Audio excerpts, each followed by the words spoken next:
देश में इन दिनों फिर से लोकसभा के चुनाव हो रहे हैं। संगम नगरी प्रयागराज की बात करें तो यहाँ लोकसभा की 2 सीटें हैं, इलाहाबाद और फूलपुर। दोनों ही सीटों को देश में वीआईपी सीट कहा जाता है। उसकी वजह यह है कि प्रयागराज से देश के पहले प्रधानमंत्री पंडित जवाहरलाल नेहरू, लाल बहादुर शास्त्री और विश्वनाथ प्रताप सिंह सांसद बने थे। प्रयागराज की अगर हम बात करें तो यहाँ की जो इलाहाबाद सीट है वहाँ से मिलेनियम स्टार अमिताभ बच्चन भी सांसद चुने गए थे। बात 1984 की है। उस वक्त फिल्मी दुनिया में अमिताभ बच्चन के नाम का डंका बजता था। 31 अक्टूबर 1984 को इंदिरा गांधी, जो कि तत्कालीन प्रधानमंत्री थी, उनकी हत्या कर दी गई थी। हत्या के बाद कांग्रेस के पक्ष में ज़बरदस्त सहानुभूति लहर उभरी थी।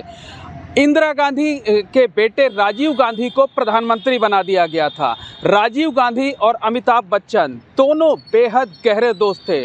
दोनों के परिवारों में भी बहुत अच्छे रिश्ते थे और दोनों के परिवारों में गहरी दोस्ती थी। अमिताभ बच्चन की मां तेजी बच्चन और राजीव गांधी की मां इंदिरा गांधी बहुत अच्छी सहेलियां थीं। प्रयागराज से लेकर नई दिल्ली तक इनकी दोस्ती के किस्से मशहूर थे।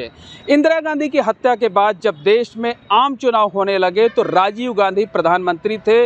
उन्हीं की अगुवाई में कांग्रेस पार्टी अपने उम्मीदवार तय कर रही थी। कांग्रेस पार्टी के पक्ष में ज़बरदस्त लहर थी, लेकिन इलाहाबाद सीट पर विपक्ष के दिग्गज नेता हेमवती नंदन बहुगुणा चुनाव लड़ रहे थे। राजीव गांधी के सामने चुनौती ये थी कि किस तरीके से हेमवती नंदन बहुगुणा के खिलाफ मजबूत उम्मीदवार उतारा जाए ताकि वो उन्हें मात दे सके। राजीव गांधी को आइडिया आता है कि क्यों ना इलाहाबाद से ही ताल्लुक़ रखने वाले, छोरा गंगा किनारे कहलाने वाले अमिताभ बच्चन को यहाँ की सरजमी से कांग्रेस का उम्मीदवार बनाया जाए। जब इलाहाबाद में नामांकन की आखिरी तारीख थी, उससे ठीक एक दिन पहले राजीव गांधी ने अमिताभ बच्चन को नई दिल्ली में अपने घर पर बुलवाया। 1 अकबर रोड पर अमिताभ बच्चन पहुंचे। उस वक्त वीपी सिंह और अरुण नेहरू, वही दोनों लोग ऐसे थे जो राजीव गांधी के बेहद करीबी कहे जाते थे। तो प्रधानमंत्री निवास पर जब अमिताभ बच्चन पहुंचे तो वहां राजीव गांधी ने अमिताभ बच्चन की मुलाकात हंसराज भारद्वाज से कराई। हंसराज भारद्वाज भी उस वक्त कांग्रेस के बड़े नेताओं में गिने जाते थे। राजीव गांधी ने हंसराज भारद्वाज से कहा कि नहीं, इलाहाबाद सीट से चुनाव लड़ाया जाना है। उस बैठक में कुछ देर के बाद विश्वनाथ प्रताप सिंह और अरुण नेहरू भी शामिल हुए। काफ़ी देर तक गुफ्तगू हुई और रणनीति ये तैयार की गई कि ये बात सिर्फ गिने चुने लोगों को ही पता रहेगी। इस बात को डिस्क्लोज नहीं करना है क्योंकि हेमवती नंदन बहुगुणा के खिलाफ मजबूत उम्मीदवार खड़ा किया जाना है। बहरहाल अगले दिन चार्टर्ड प्लेन से अमिताभ बच्चन, उनकी पत्नी जया बच्चन, भाई अजिताभ को लखनऊ भेजा गया। लखनऊ से वो लोग गुपचुप तरीके से प्रयागराज पहुंचे। इन दिनों नामांकन दोपहर 3 बजे तक होता है, लेकिन 1994 में नामांकन शाम 4 बजे तक होता था। नामांकन की जो आखिरी तारीख थी, आखिरी तारीख में नामांकन खत्म होने से तकरीबन 1 घंटे पहले, यानी दोपहर 3 बजे अमिताभ बच्चन अचानक इलाहाबाद, जो कि तत्कालीन इलाहाबाद कहा जाता था, अब इस जगह का नाम बदलकर प्रयागराज हो गया है, वहां के कलेक्ट्रेट पहुंचे। पार्टी के नेताओं की मौजूदगी में उन्होंने कांग्रेस पार्टी के उम्मीदवार के तौर पर पर्चा दाखिल किया। अमिताभ बच्चन के चुनाव लड़ने की खबर ने पूरे देश में हलचल मचा दी। बहरहाल हेमवती नंदन बहुगुणा ने भी उनकी चुनौती को कबूल किया। नामांकन के अगले दिन प्रयागराज शहर में अमिताभ बच्चन का रोड शो होना था। ये रोड शो नेहरू गांधी परिवार के पैतृक आवास आनंद भवन से शुरू हुआ और जैसे ही आधा किलोमीटर की दूरी तय करके ये कटरा इलाके में पहुंचा, वहां लोगों का हुजूम उमड़ पड़ा। भीड़ इतनी उमड़ी कि कहीं तिल रखने की जगह नहीं बची। आसपास के जो हॉस्टल्स थे, तमाम हॉस्टल्स से छात्र उतर आए। युवा, नौजवान, बुजुर्ग, बच्चे, महिलाएं, हर कोई अमिताभ बच्चन की एक झलक पाना चाहता था। तमाम लड़कियां भी अमिताभ बच्चन की एक झलक पाने के लिए आईं और लड़कियों ने अमिताभ बच्चन पर अपने दुपट्टे फेंक दिए।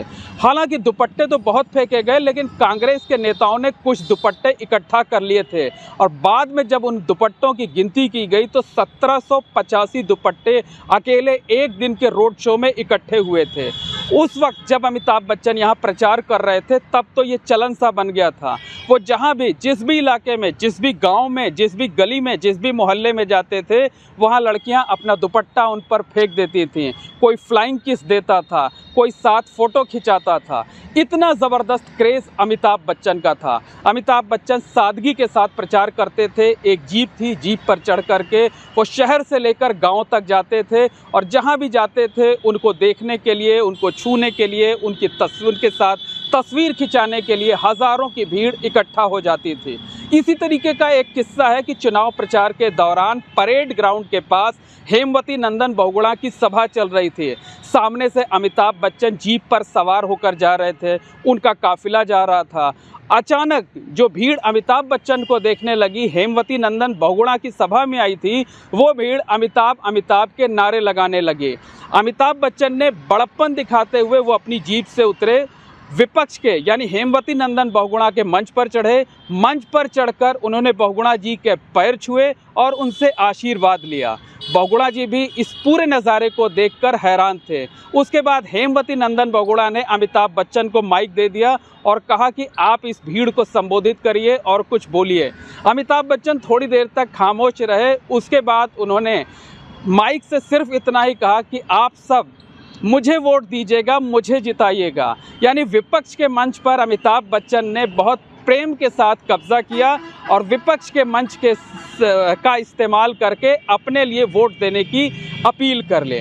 बहरहाल जब वोटिंग हो गई, काउंटिंग शुरू हुई, तो काउंटिंग उस वक्त कई जगहों पर चलती थी। काउंटिंग के पहले ही दिन जो बैलेट पेपर गिने गए, उस वक्त बैलेट पेपर से वोटिंग होती थी।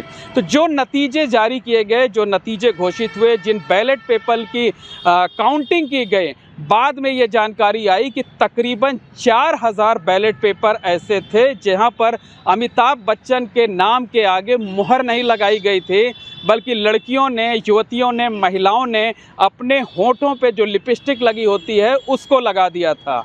हालांकि ये अमिताभ बच्चन के प्रति अपनी दीवानगी जाहिर करने के लिए किया गया था, अपने कलाकार का, पसंदीदा कलाकार का सम्मान करने के लिए महिलाओं ने, युवतियों ने बैलेट पेपर पर लिपस्टिक लगा दी थी, अपने होंठ के निशान लगा दिए थे। लेकिन निर्वाचन आयोग ने इन सारे बैलेट पेपर को इनवैलिड करार दे दिया, अवैध करार दे दिया। इसके बावजूद अमिताभ बच्चन को बड़ी लीड मिली। वो तकरीबन 1,87,000 वोटों से जीते। इलाहाबाद में विपक्ष के बड़े नेता कहे जाने वाले, यानी पूरे देश में विपक्ष के बड़े नेता कहे जाने वाले हेमवती नंदन बहुगुणा को अमिताभ बच्चन के हाथों करारी हार का सामना करना पड़ा। उनकी जमानत तक जब्त हो गई। इतना ही नहीं, अमिताभ बच्चन को इस चुनाव में तकरीबन 70% वोट मिले थे, यानी एक तरफा वो चुनाव हो गया था। अमिताभ बच्चन बहुत लोकप्रिय सांसद हुए थे। उन्होंने यहाँ से एक इतिहास रचा था, एक रिकॉर्ड कायम किया था। हालांकि राजनीति उन्हें बहुत रास नहीं आई। इस चुनाव के तकरीबन 3 साल के बाद ही जब बोफोर्स कांड की गूंज उठी, तो उसमें राजीव गांधी के परिवार के साथ साथ अमिताभ बच्चन के परिवार का भी नाम सामने आया। आरोप अमिताभ बच्चन और उनके भाई अजिताभ बच्चन पर भी लगे। बोफोर्स कांड में नाम सामने आने के बाद अमिताभ बच्चन ने न सिर्फ इलाहाबाद संसदीय सीट से इस्तीफा दे दिया, बल्कि उन्होंने राजनीति से तौबा कर ली। तकरीबन 37 सालों का वक्त हो चुका है। उसके बाद से अमिताभ बच्चन आज तक किसी सियासी मंच पर नहीं चढ़े, ना ही उन्होंने किसी का प्रचार किया। उन्होंने राजनीति से दूरी बनाकर रख ली। कहा जा सकता है कि अमिताभ बच्चन ने लोकप्रियता का नया पैमाना यहाँ पर कायम किया था, नया रिकॉर्ड बनाया था, रिकॉर्ड वोटों से जीते थे। लेकिन राजनीति उन्हें रास नहीं आई और उन्हें राजनीति से तौबा करनी पड़ी थी।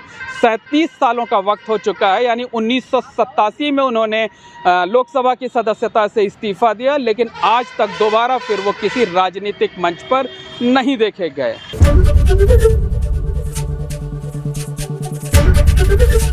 एबीपी गंगा, खबर आपकी, जुबान आपकी।